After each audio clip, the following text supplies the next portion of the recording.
Assalamualaikum warahmatullahi wabarakatuh.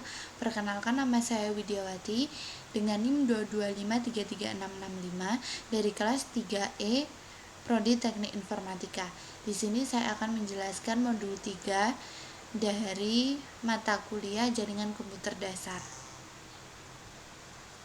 Pada modul 3 di sini ada protokol dan model. Yang pertama ada aturan. Dasar-dasar komunikasi. Orang bertukar ide menggunakan berbagai metode komunikasi, namun semua metode komunikasi memiliki hanya 3 elemen yang sama. Yang pertama, sumber pesan atau pengirim, tujuan pesan atau penerima, dan saluran. Saluran ini terdiri dari media yang menyediakan jalur di mana pesan berjalan dari sumber ke tujuan. Ada protokol komunikasi. Mengirim pesan baik melalui komunikasi tatap muka atau melalui jaringan diatur oleh aturan yang disebut protokol. Lalu ada penerapan aturan. Sebelum berkomunikasi satu sama lain, individu harus menggunakan aturan atau kesepakatan yang ditetapkan untuk mengatur percakapan. Pertimbangan pesan ini misalnya,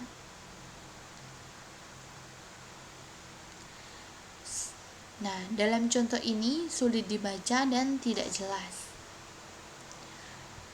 Maka dari itu, contoh ini menunjukkan pesan yang sekarang diformat dengan benar untuk bahasa dan tata bahasa. Jadi protokol yang harus dipertimbangkan yaitu mengirim dan menerima pesan yang terdeteksi, bahasa dan tata bahasa yang umum, kecakapan dan waktu pengiriman, persyaratan konfirmasi dan pengakuan. Lalu ada persyaratan protokol jaringan, yaitu pengkodean pesan, pengformatan, ukuran pesan, waktu pesan, dan opsi pengiriman.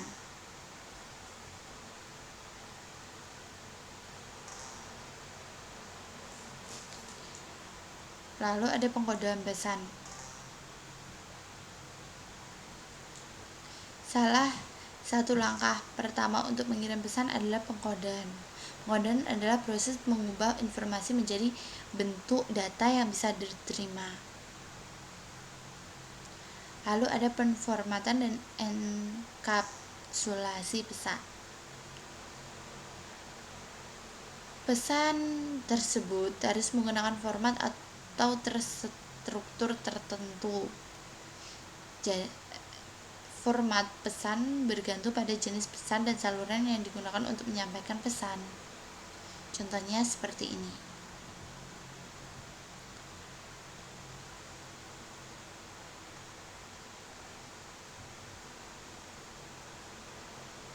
Waktu pesan.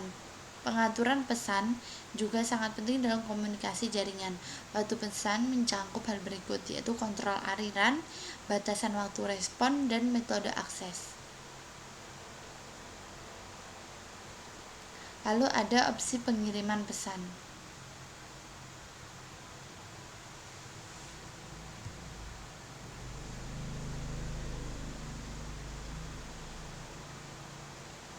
Seperti terlihat pada gambar, ada 3 jenis komunikasi data, antara lain unicast, multicast, dan siaran.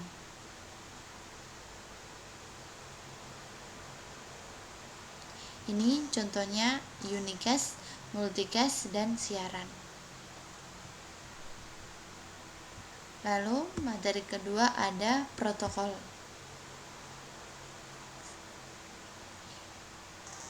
Ikhtisar protokol jaringan.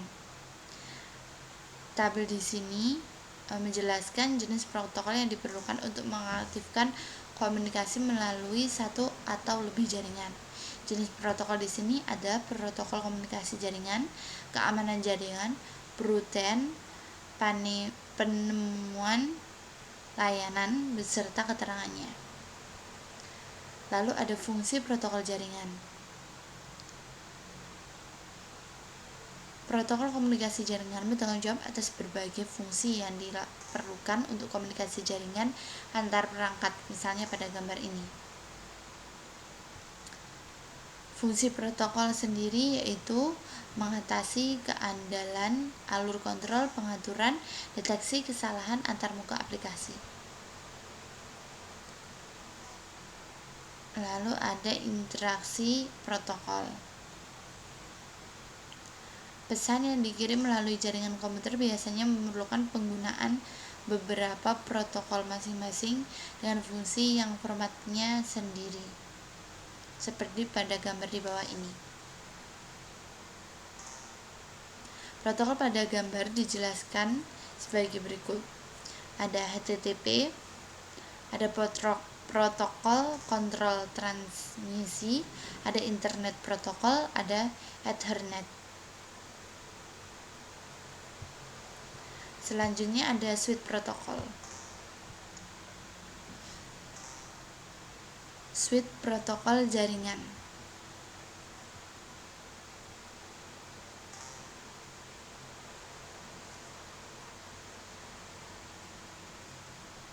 Di bagian atas adalah lapisan konten dan disinilah isi komunikasi sebenarnya diucapkan. Jadi ini adalah contoh dari switch protokol jaringan.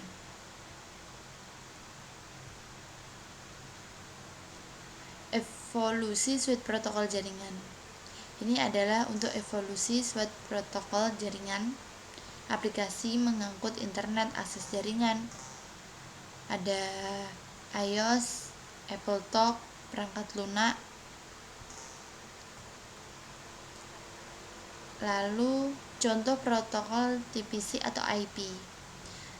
Gambar ini menunjukkan 3 contoh protokol TCP atau IP yang digunakan untuk mengirim paket antar browser web satu host dan server web. Seperti di sini. Lalu ada rangkaian protokol IP. Ini adalah contohnya. Rangkaian protokol yang digunakan internet dan jaringan saat ini, IP memiliki 2 aspek penting, yaitu rangkaian protokol standar terbuka dan protokol berbasis standar. Lalu ada rangkaian lapisan aplikasi.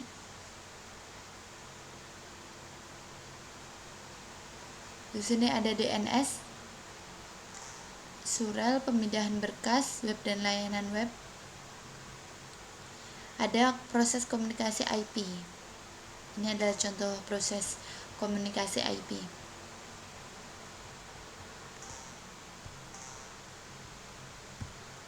Selanjutnya ada standar terbuka.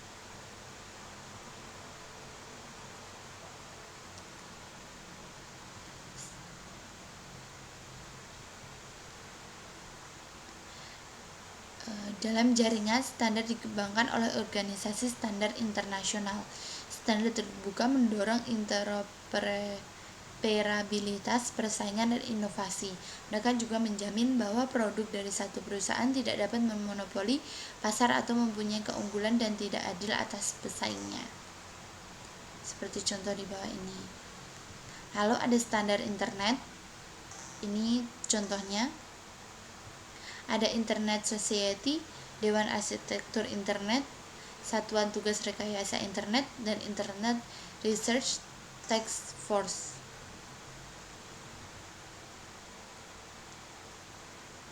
Gambar ini menampilkan organisasi standar yang terlibat dengan pengembangan dan dukungan IP dan termasuk IANA dan ICANN.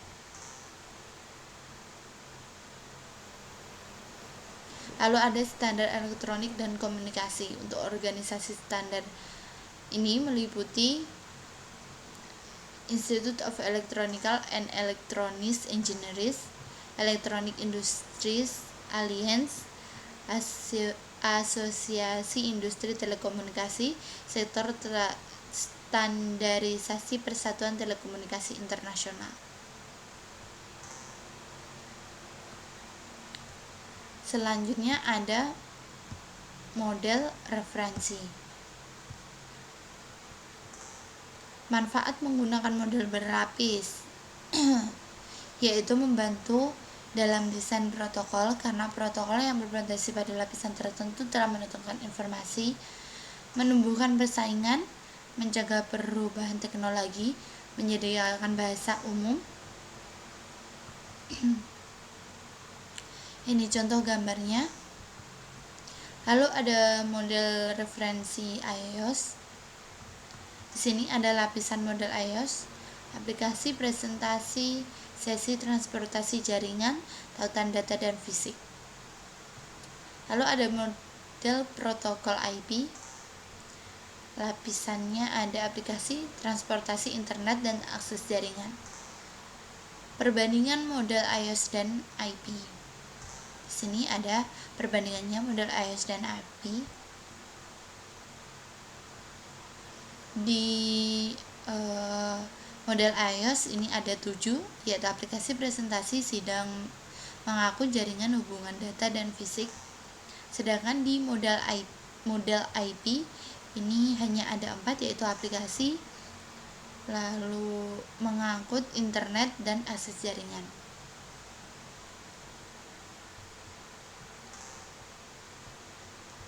Selanjutnya ada enkapsulasi data. Ada segmentasi pesan. Hal ini menyebabkan segmentasi pesan memiliki 2 manfaat.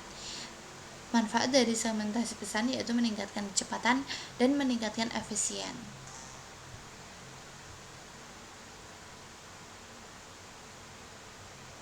Lalu ada pengaturan.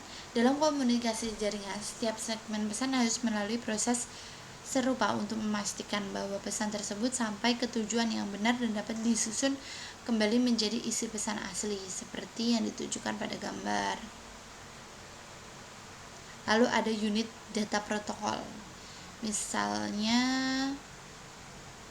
seperti gambar di bawah ini.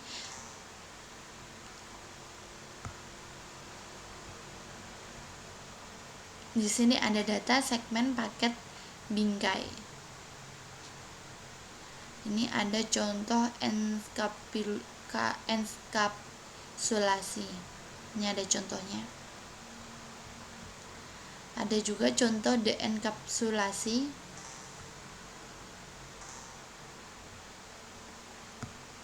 Lalu berikutnya ada akses data. Ada alamat atau address.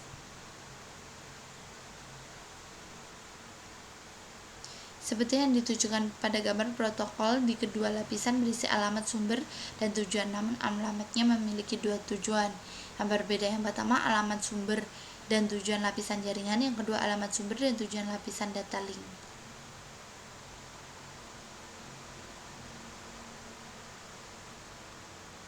Ini contoh alamat logis lapisan 3. Gambarnya seperti di bawah ini. Berisi 2 IP, yaitu IP sumber dan IP tujuan. Lalu ada perangkat jaringan yang sama. Dalam contoh ini kita memiliki komputer klien.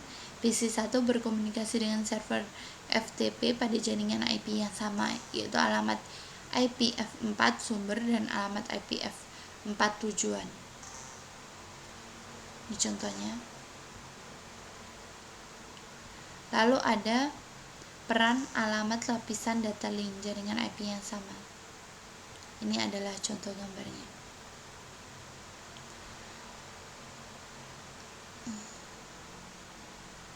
Lalu ada perangkat di jaringan jarak jauh.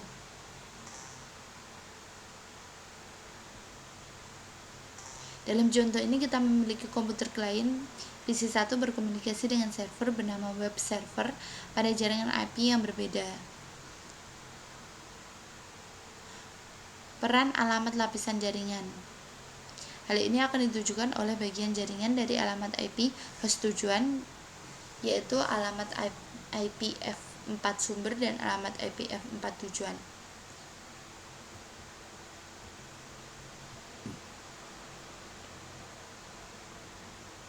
Peran alamat lapisan data link jaringan IP berbeda. Hal ini memungkinkan PC1 untuk menjangkau router secara langsung.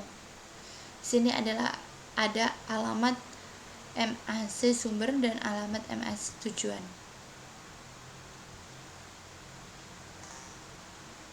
Ada alamat tautan data. Alamat fisik lapisan data link 2 memiliki peran yang berbeda. Ini ada seperti tuan rumah ke router. Paket IP dienkapsulasi dalam bingkai data link yang berisi informasi link data berikut. Yang pertama ada alamat tautan data sumber dan alamat tautan data fisik.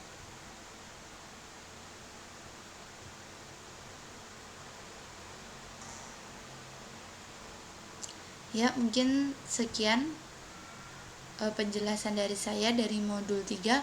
Apabila ada kurang lebihnya saya mohon maaf. Wassalamualaikum warahmatullahi wabarakatuh.